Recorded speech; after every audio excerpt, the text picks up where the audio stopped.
Danke bafethu, welcome back to Nkuli Soccer. Ngicela ningakhohlwa ukulike and subscribe. UNdlovu laphana ku-Instagram bafethu uposte ukuthi 10 setbacks into comebacks and obstacles into opportunities. A powerful message moyibheka overall lena because he's working on his comeback ukuthi akwazi ukubuya laphana ku-Kaizer Chiefs.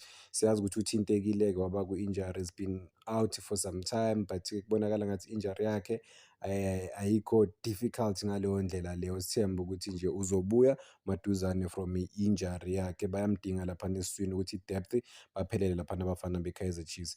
Usayine straight from i-SuperSport United la bekunama-expectations amakhulu from yena ukuthi adelive laphana ku-Kaizer Chiefs. Experience unayo yokudlala ku-higher level, sobona ukuthi going forward nje laphana ku-Kaizer Chiefs uzodlala kanjani because isizini inde kakhulu, maningi kakhulu namagame asazodlalwa. Konke kulele kuye umfethu ukuthi akwazi ukudeliver for iKhosi Nation.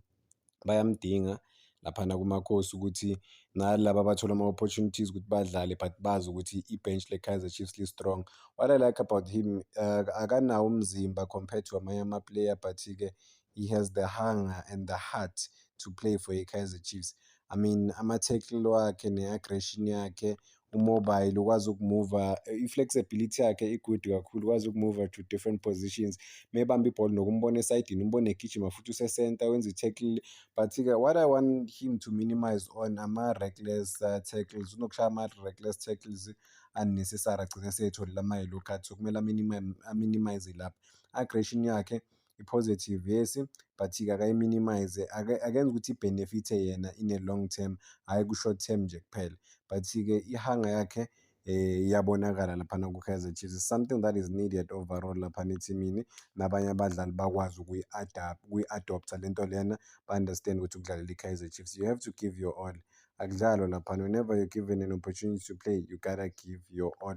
Sikhumbule ukuthi uNdlovu wayekhona laphana kuBafana kudala, but-ke since then kunzima kakhulu ukubuyela kuBafana Bafana.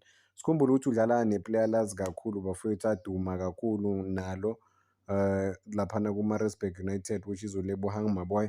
Naye uLebohang Maboy is still yet to be unleashed laphana ku-Kaizer Chiefs, but it seems like naye uLebohang Maboy sombona maduzane laphana ku-Kaizer Chiefs ngoba naye njengoba aphosta laphana kuboma-Insta ejima, kuyabonakala ukuthi is ready to play. But-ke konke kulele ku-technical team ye-Kaizer Chiefs ukuthi i-decide ukuthi bona badlalisa abantu.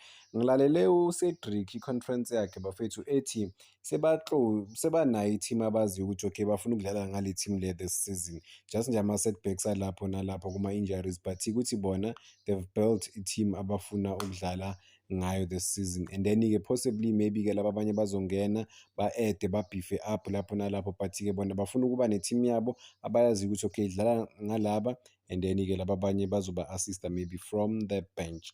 I-team mele i-line up kanjalo. Danko bafethu, ngicela ningakhohlwa ukulike and subscribe.